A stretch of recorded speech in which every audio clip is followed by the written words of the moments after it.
Next, we're gonna take a high ponytail using this colorful ribbon and then dividing our hair into 3. Along with the ribbon, we are going to start making this braid. When the braid is completed, we are going to secure it by a rubber band, and now you can see your hairstyle looks so good and pretty.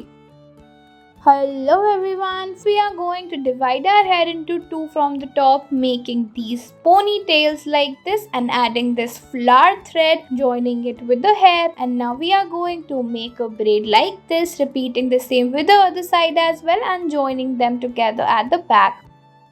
Next, we're going to section our hair into 2 parts, taking one side, then adding the rubber band, making this braid. Now taking some more hair from the same and then making this pony. Adding 2 rubber bands at the pony and then joining both of them together, and now your hairstyle is ready.